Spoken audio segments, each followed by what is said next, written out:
The Galactic Council laughed at the aliens' broken armor, until a human veteran identified the battle it came from. The chamber smelled of recycled atmosphere and old politics. 47 species were represented in the Galactic Cooperative Council that afternoon.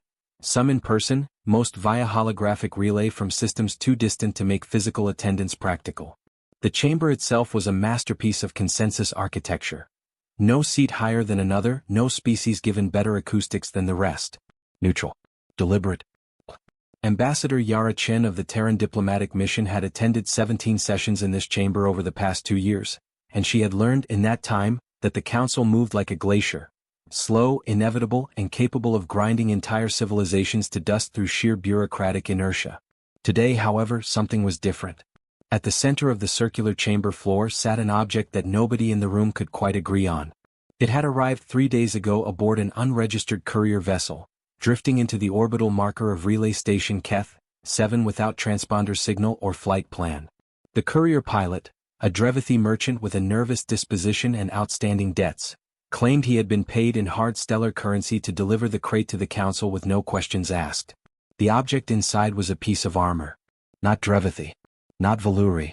Not any of the 31 registered spacefaring species. The material was a dense composite alloy, partially melted along one entire flank, fused in a pattern consistent with energy weapon exposure at close range. The structural integrity had collapsed on the left shoulder assembly, suggesting catastrophic impact. Something very large or very fast or both. Whatever had worn this armor had not survived the encounter. What made it interesting, what made it strange, was the insignia on the chest plate. Partially destroyed, yes. Burned and warped and scored with weapon fire. But visible if you knew how to look. A geometric motif, circular, with 3 angular lines extending outward. Something like a star. Something like an eye. Nobody recognized it. The forensic team estimates the damage was inflicted approximately 40 to 80 standard years ago, reported Council Registrar Salomith, his 4-fingered hands folded neatly behind his back. The alloy composition doesn't match anything in our material registry. The insignia doesn't correspond to any known military or cultural organization. And the morphology of the armor suggests the wearer was bipedal, roughly humanoid in proportion, with an approximately 1.7 to 1.9 meter height range. Muted laughter moved through certain sections of the chamber. Humanoid, repeated Councillor Vreth of the Ashari Compact, his mandibles clicking in something between amusement and contempt. How many primitive civilizations in the outer spiral fit that description? Hundreds? This is a debris salvage mystery, Registrar, not a diplomatic incident. More laughter. Polite. Dismissive. Ambassador Chen sat very still in the Terran delegation's seat. She was looking at the armor the way a doctor looks at a patient, not with curiosity but with recognition. Her eyes moved methodically across the chest plate, down the fused shoulder, to the partial insignia, to the angular geometry of the knee guards. She said nothing. She let the laughter continue. Across the chamber she noticed her military attaché, Major Dawit Bekele, formerly of the 3rd Terran Strategic Response Division, was sitting forward in his seat. His expression had gone very flat. Very quiet. The expression she had learned in 2 years of working alongside him, that meant he was trying not to react. She keyed her private channel to his earpiece. "Major," she said quietly, "do you recognize it?" Pause. "Ambassador," he said, "I need you to request a recess." "Tell me why first." Another pause. Longer. Then. "Because I need to brief you before anyone else in this room figures out what they're looking at. And because when they do figure it out, if they figure it out, I want Earth's position to be prepared." Yarachin looked at the armor one more time. The laughter was still moving through the chamber. Councillor Vreth was making a joke about bipedal species and their universal tendency toward over-engineered battle dress. Several delegates were already consulting side conversations, treating the object as a bureaucratic curiosity to be catalogued and filed. She stood. "Registrar Salomith," she said, her voice carrying clearly across the chamber's neutral acoustics. "The Terran delegation requests a formal recess of no less than 40 minutes, under Article 7 of Cooperative Procedural Code." The laughter stopped. Not because of the request, recesses were routine. It stopped because of something in her voice. A seriousness that didn't match the mood of the room. Salomith blinked his secondary eyes. "The request is within procedure. A 40-minute recess is granted." As the chamber began to empty in murmuring clusters, Major Bekele crossed to the central display floor and stood before the armor. He didn't touch it. He didn't need to. He studied the chest insignia for a long moment, his jaw working silently, as if doing arithmetic he hadn't expected to be asked. Major, Chin said, coming to stand beside him. Talk to me. Bekele was quiet for another 3 seconds. Then, the insignia. The angular star. The triple-line motif. He exhaled slowly. It's not from any current Terran military branch. But that design convention, that specific geometry, it's from a discontinued patch series. Preunification. Before Earth's standardized military iconography under the UTE codes. How preunification? At least 60 years. Maybe 70. He paused. Ambassador, the armor isn't alien. Chin stared at him. The wearer was alien, Bekele continued. Probably. The alloy composition is different from anything in our registry, yes, but the design language, the construction philosophy, the load distribution across the shoulder assembly, that's human engineering. Terran engineering. Someone built this for a non-human body using human military doctrine. The chamber was nearly empty now. The laughter had gone with the crowd, off to refreshment corridors and side lounges, where diplomats traded gossip about primitive humanoids and salvage mysteries. Chin looked at the armor one last time. 40 to 80 years ago. Human engineering. An insignia from before Earth had a unified military. A wearer that wasn't human, wearing armor built by human hands, destroyed in a battle that had left no official record. What battle, Major? She said. What are we looking at? Bekele turned from the armor slowly. That's what I'm afraid to tell you, he said. Because if I'm right about what that insignia connects to, there's a file in Terran Strategic Archives that hasn't been declassified. There's a mission that officially never happened. And there's a reason that nobody in this chamber should be laughing. He looked at the ceiling as if seeing through it, through the station hull, out into the dark between stars. Someone fought a war out there, he said. Before first contact. Before we even knew other species existed. And they fought it in our armor. The recess room allocated to the Terran delegation was small, functional, and almost certainly monitored. Major Bekele operated on that assumption as a standing default. Every room in a galactic cooperative station was monitored to some degree. This wasn't paranoia, it was physics. Sensor arrays were cheaper than trust, and the Council had been managing interspecies relations for 600 years on the principle that everyone lied, and good architecture caught most of it. So he didn't speak freely. Instead, he used the delegation's secure hardline terminal, physical fiber, not wireless, routed through the Terran Embassy's encrypted channel on the station's third ring, and he pulled up a file that technically required a general-level clearance to access. His clearance was major. But Ambassador Chin held full diplomatic override authority on all Terran classified materials during active council sessions. She keyed her biometric without being asked. She was already thinking 3 steps ahead. The file had a catalog designation rather than a name. SR, Archive 7741 redacted. The cover notation read, Terran Strategic Response Division, Preunification Operations, Restricted Distribution, see Addendum 7 for Access Protocol. Addendum 7 required a parliamentary oversight signature from Earth. They didn't have one. What they did have was the summary header, which had never been classified at the same tier as the body of the file. Headers, in the old archiving system, were considered administrative metadata rather than operational intelligence. Someone in the original classification review had made an oversight. That oversight was 4 lines long. SR 7741, Operation Long Watch. Duration, approximately 9 years. Operational area, outer spiral, designation redacted. Status, concluded. Outcome, classified. Casualties, classified. Initiating authority, redacted. Note, all operational personnel records transferred to Archive Black. Insignia series retired from active use following conclusion. Bekele read it twice. Then he stood back and let Chin read it. She was quiet for a long time. 9 years, she finally said. 9 years, he confirmed. In the outer spiral. Before unification.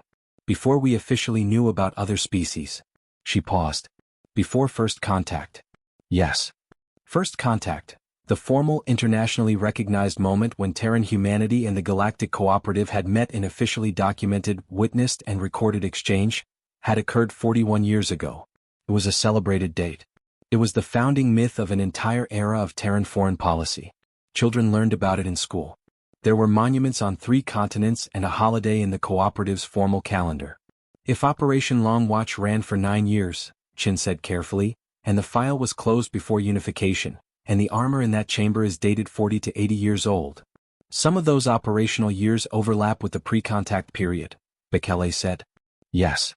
Which means Terran military forces were operating in the outer spiral before we officially knew the outer spiral had anyone in it. It means someone knew, Bekele said. Not publicly. Not through official channels. But someone in the pre-unification military architecture had contact. Real contact, operational contact, with non-human species. And they kept it contained. Chen walked to the room's small viewport. Outside, the station's ring structure curved away in both directions, studded with the docking arms of 47 delegations. Ordinary. Diplomatic. A monument to open cooperation. The armor in that chamber, she said. If it was built for a non-human body using human doctrine, it means whoever ran Long Watch wasn't just observing. They were working with another species. Training them. Equipping them. Or fighting alongside them, Bekele said. Or both. And that species got into a battle. A serious one given the damage. A battle that destroyed the armor and presumably the wearer.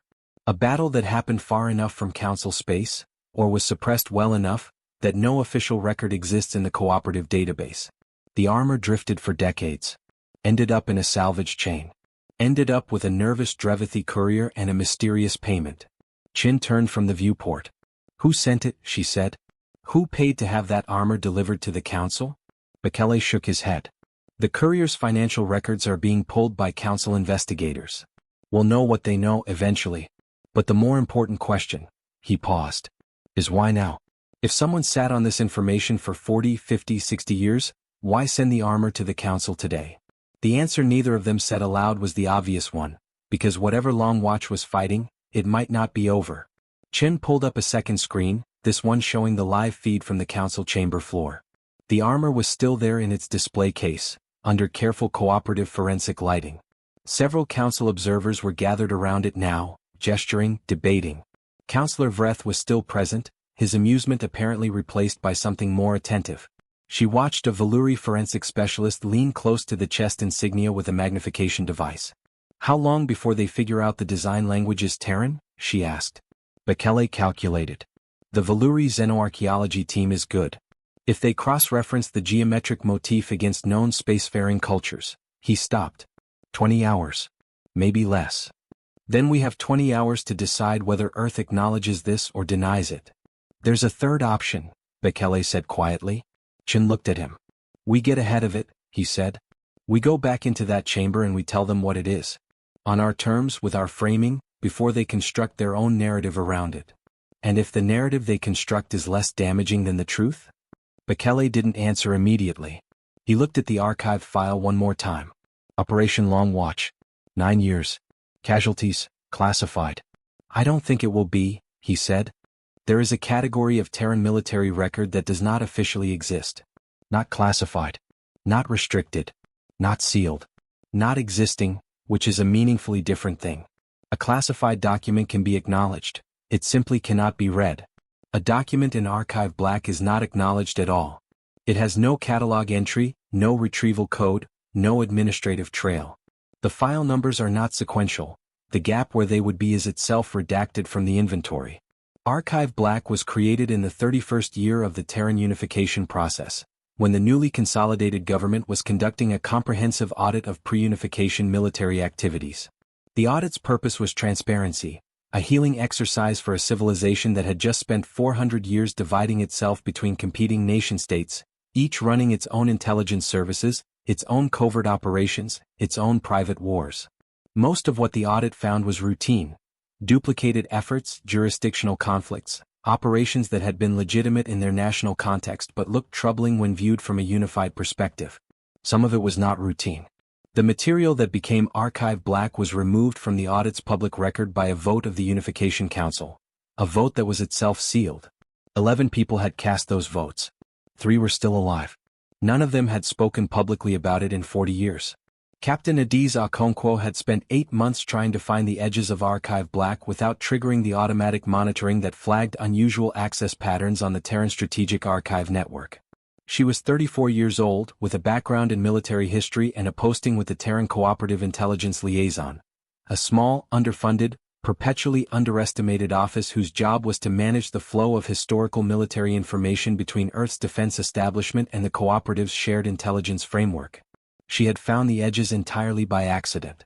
14 months ago, she had been cataloging declassified materials from the pre-unification Terran Pacific Defense Consortium, one of the 9 regional military alliances that had existed before unification, when she'd encountered a requisition record for a class of materials listed simply as non-standard anthropometric equipment, Series N7. The requisition was dated 62 years ago. The quantity was substantial, over 4,000 units. The delivery destination was a code she didn't recognize. She had looked up the code. It didn't exist in any directory she had access to. She had submitted a formal inquiry which had been routed to a senior archivist, who had responded 3 weeks later with a polite note explaining that the delivery destination code had been retired and that the records associated with it were not available for standard review. Not classified. Not restricted. Not available. She had kept digging. What she had assembled over 14 months, through cross-referencing requisition records, personnel transfer orders, medical discharge files, and the procurement histories of 3 separate pre-unification defense contractors, was not a picture. It was the outline of where a picture had been removed. Someone, approximately 60 to 70 years ago, had run a sustained military logistics operation, not a single mission but a program, that had consumed significant material and personnel resources from at least 4 of the 9 pre-unification defense alliances. The program had been coordinated above the alliance level, which in the pre-unification period meant it required secret cooperation between governments that were officially rivals. The program had produced non-standard anthropometric equipment, armor, weapon systems, and what appeared to be atmospheric survival gear, designed for bodies that were not human. It had done so for 9 years. And then it had stopped. Completely. The contractors had closed the relevant production lines without explanation. The personnel had been transferred to archive black postings. The budget allocations had simply ceased to appear in any subsequent year's defense ledgers. Operation Long Watch. Concluded. Okonkwo had sent a carefully worded summary of her research to 3 people: her direct supervisor, who had not responded in 6 weeks, a retired general she trusted, who had responded with 2 words, "Stop digging," and Ambassador Yara Chin, whose work on the Cooperative Council she had followed and who had a reputation for handling information that didn't fit existing frameworks. That had been 18 days ago. She had heard nothing from Chin. Now she sat in her small office in the Terran Liaison building on Station Keth 7. She had been rotated to the station 4 months ago, a posting she had initially found unremarkable, and she was watching the live council feed on her desk monitor. She was watching the armor in the display case. She recognized the insignia. She had seen it once before in a procurement record, as a quality control stamp on a batch of non-standard anthropometric equipment produced 63 years ago by a defense contractor that no longer existed. Her secure message queue showed a new item. It was from Ambassador Chen's private channel. "Captain Okonkwo, I need to meet with you. Now, bring everything." They met in the Terran Liaison Building's secure consultation room, a space designed for exactly this kind of conversation, with physical signal dampening in the walls and a hardwired communication block that required a physical key to bypass. Chin, Bekele, and Okonkwo sat around a table that was too small for the weight of what they were about to discuss. Okonkwo laid out her research in the methodical, careful way of someone who had rehearsed this briefing many times and expected each time not to be believed. She had 14 months of cross-referenced archival data. She had procurement records, personnel transfer orders, the ghost outlines of budget allocations that had vanished without explanation. She had the partial identity of 2 defense contractors whose production lines had been closed in the same fiscal quarter, 61 years ago, with no documented reason. She had, most importantly, a name.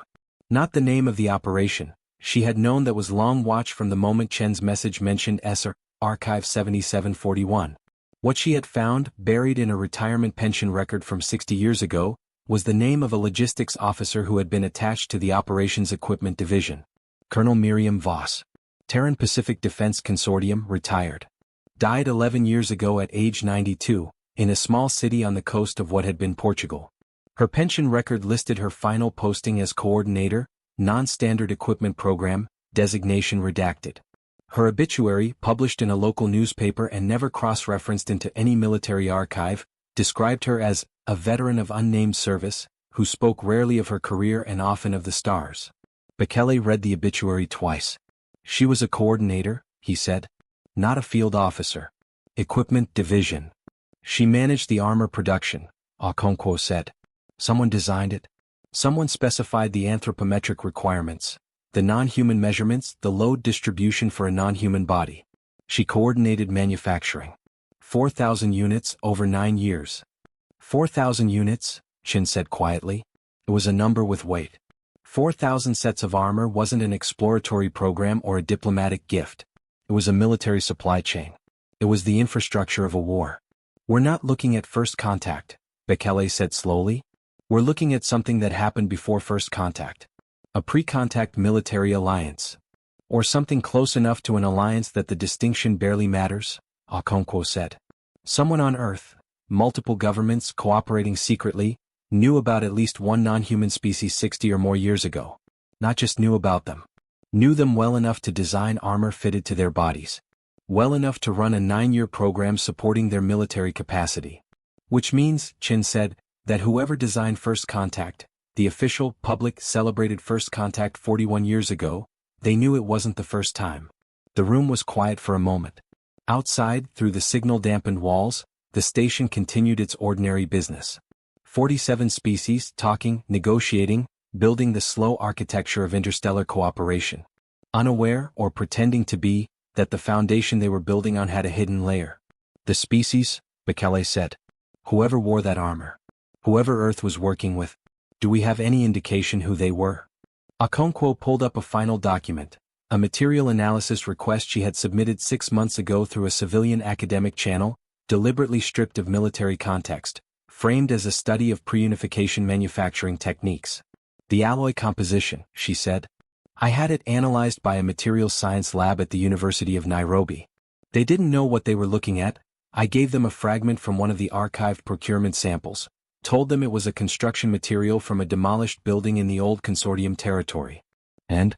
The base alloys are Terran. Completely standard for the period. But there are trace elements in the composite that don't occur naturally on Earth. She paused.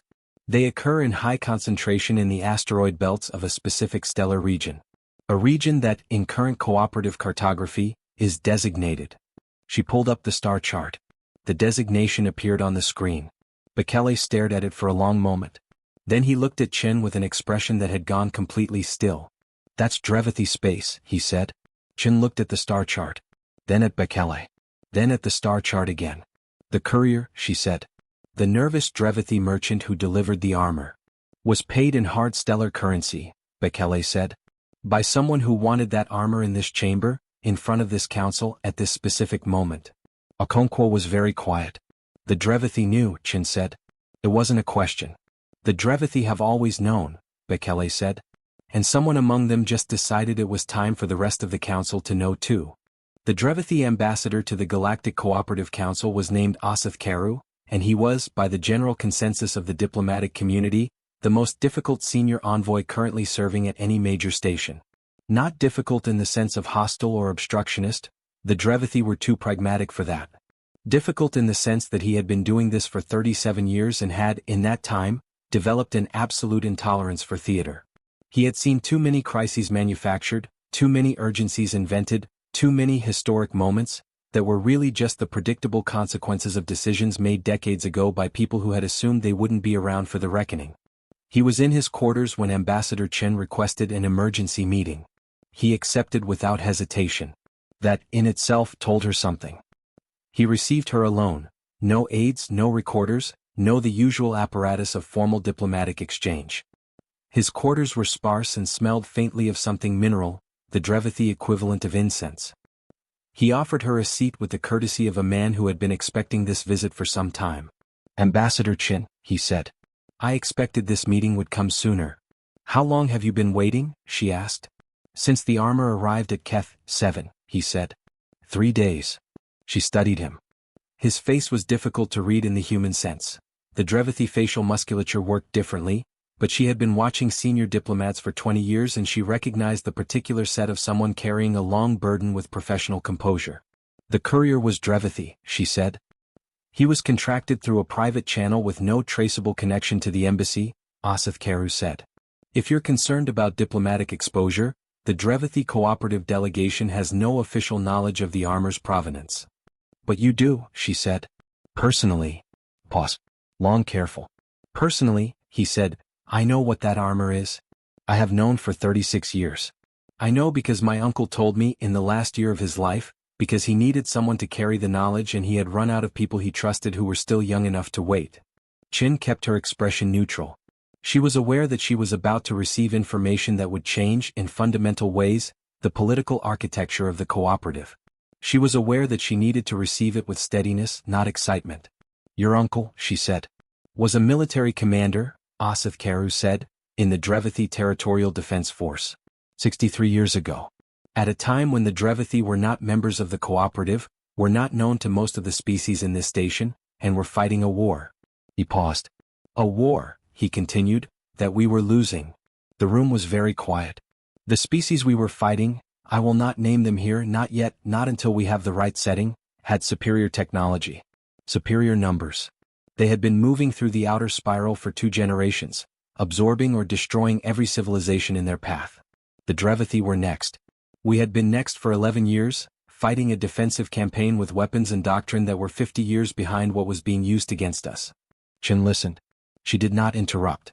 We were found, Asif Karu said, by humans. He said the word without drama. As a fact. Not an official delegation. Not a government. A small group, 8 individuals from what my uncle described. They arrived in a vessel that barely qualified as space-capable by any standard metric. They had been in the outer spiral for some time, apparently, doing something my uncle's people never fully understood. When they encountered the Drevithi situation, they assessed it and made a decision. What kind of decision? Chin asked. They went home, Asif Karu said. And they came back with resources. He let that sit for a moment. Not immediately, it took several of what you call months. But they came back with material. With armor designed to fit Drevithi bodies, built with human manufacturing methods and human protective doctrine. With weapon systems that were compatible with Drevithi physiology. With advisors, not soldiers, my uncle was clear about this. Advisors who trained Drevithi units in strategic frameworks that the enemy had not encountered before. Human strategy, Bekele said from beside Chin, she had brought him and Asif Karu had accepted his presence without comment. Human strategy, the ambassador confirmed. Small unit tactics. Asymmetric defense. The use of terrain and time as force multipliers when conventional force is insufficient. Things your species, apparently, learned through centuries of fighting each other in every conceivable configuration. The weight of it settled over the room. The war turned, Chin said. Slowly, Asif Karu said. Over years. Not a reversal, a stabilization first, then a gradual attrition. The Drevithi held. Then the Drevithi pushed back. The enemy withdrew. They have not returned. He paused. My uncle believed they would, eventually. But they have not, in 60 years. The armor in the chamber, Bekele said. It belonged to a unit commander. 3rd Drevithi Defense Formation. Killed in the 41st month of the engagement, when the stabilization was beginning but not yet certain. Asif Karu's voice was steady. He was considered a hero of the war. His armor was preserved by his family. It was my uncle who kept it, and my uncle who, in his final years, decided that it should not disappear into Drevithi private history. He wanted the council to know, Chin said. He wanted humanity to know, Asif Karu said. He wanted the species who saved my people to understand what they had done. He wanted that acknowledged. He looked at Chin directly. He also wanted the species who sent 8 people and a barely functional ship to the outer spiral 63 years ago, and found a dying civilization and made a choice. He wanted them to know that the choice mattered. The formal session reconvened 36 hours after the recess. Chin had spent most of that time in careful, precise preparation. She had consulted with the Terran parliamentary liaison on Earth, who had, after 6 hours of deliberation at the highest levels of the Terran government, authorized a partial declassification of the Long Watch file under emergency diplomatic disclosure protocols. Not the full file, that required parliamentary action that couldn't happen in a day. But enough. The summary. The operational framework. The material facts.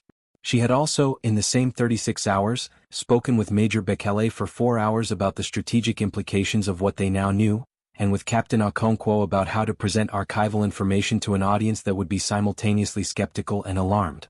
And she had spoken for 2 hours, with a retired Terran general who had asked, before any conversation, that his name not appear in any record of the exchange. He had been 22 years old when Long Watch began. He had carried boxes.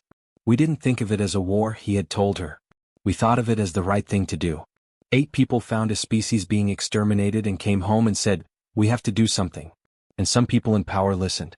That's it. That's the whole story. She had asked him if he thought it was right to have kept it hidden. Probably not, he had said. But we were 8 people on a ship that couldn't do warp 4, and we were terrified that if we told anyone, someone would decide it was too expensive or too risky or too complicated. So we told as few people as possible, and we moved fast, and we hoped it worked before anyone could stop us. She carried his words into the chamber. The council was seated in unusual silence. Word had moved through the diplomatic community with the speed of a closed ecosystem. Something significant was happening with the Terran delegation and the unidentified armor. No one knew exactly what. The speculation was rich and varied and mostly wrong. Chin took the floor without preamble. She presented the facts in the order that served clarity rather than drama. The material analysis, the procurement records, the partial declassification, Osith Karu's testimony, which he had agreed to give formally on the record as an official Drevithi diplomatic statement. She did not apologize. She did not editorialize. She stated what had happened when it had happened and what it meant. It took 40 minutes. The chamber was very quiet when she finished.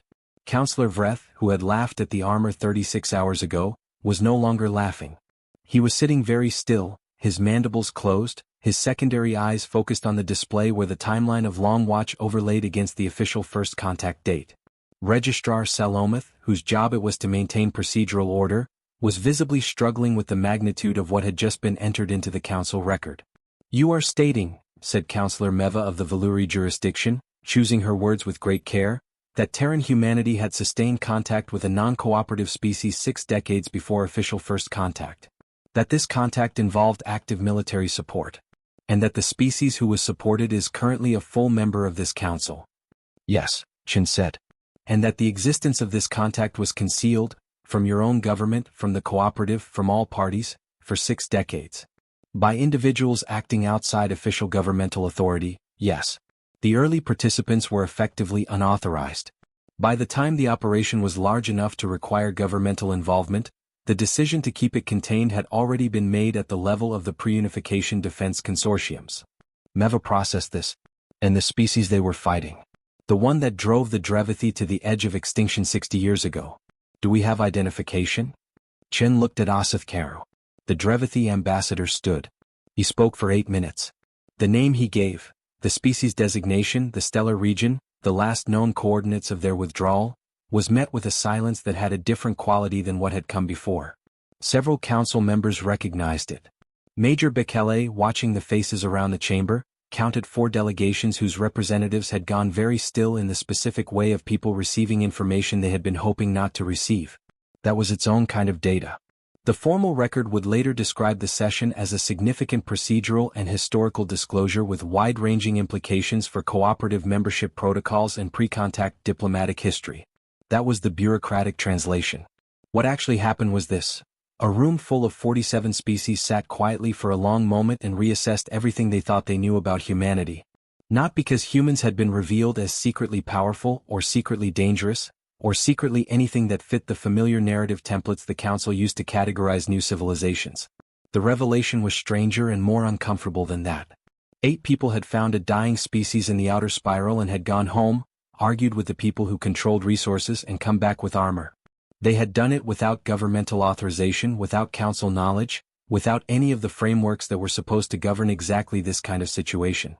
They had done it because it had seemed like the right thing to do, and they had moved fast before anyone could tell them it wasn't feasible. And then they had kept it quiet, not out of pride or political strategy, but out of the very practical fear that somebody would shut it down. Counselor Meva, in the side conversation she had with Ambassador Chen after the session formally concluded, put it plainly, "What disturbs some of my colleagues is not that you helped the Drevithi. What disturbs them is that you did it without asking and without being asked, and it worked. That is a kind of confidence that is difficult to categorize." It wasn't confidence, Chen said.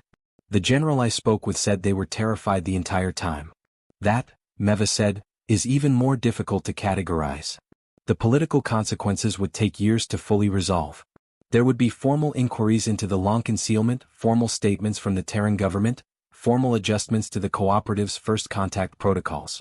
There would be historians who devoted careers to Long Watch, and politicians who used it as a precedent for any number of subsequent arguments. The armor remained in the council chamber for the duration of the proceedings. Asith Karu had requested it, and the council had agreed. It sat in its display case under careful lighting, burned and fused and partially destroyed, the insignia still visible to anyone who knew how to read it. Bekele visited it twice more during the proceedings. The second time he brought Captain Okonkwo. They stood in front of it without speaking for a while, the way you stand in front of something that has finally been correctly identified after a long time of being misunderstood. 4,000 sets of armor, Okonkwo said eventually. 9 years. 8 people who didn't ask permission. And a species that survived, Bekele said. And a war that nobody officially knows about in a region of space that might not be as quiet as we hope. Okonkwo looked at him. You think they're coming back? The species the Drevithi were fighting. I think 60 years is not very long, on the scale of things that operate in the outer spiral, Bekele said. I think someone sent this armor to the council at this specific moment for a reason. And I think the reason probably has more to do with what's coming than with what already happened. He looked at the insignia one final time. The circular motif. The angular star. The triple line extension. A design from before Earth was unified. From before first contact. From before the architecture of cooperation that now governed 47 species in their careful, deliberate, glacially slow consensus process. From a time when 8 people on a barely functional ship had found something happening in the dark between stars and had made a decision based not on protocol or politics or the calculus of interstellar consequence, but on the simpler, older, more durable logic of, someone needs help and we can give it. The question the council is going to have to answer, Bekele said, isn't what happened 60 years ago. He turned from the armor. It's what we do if it happens again.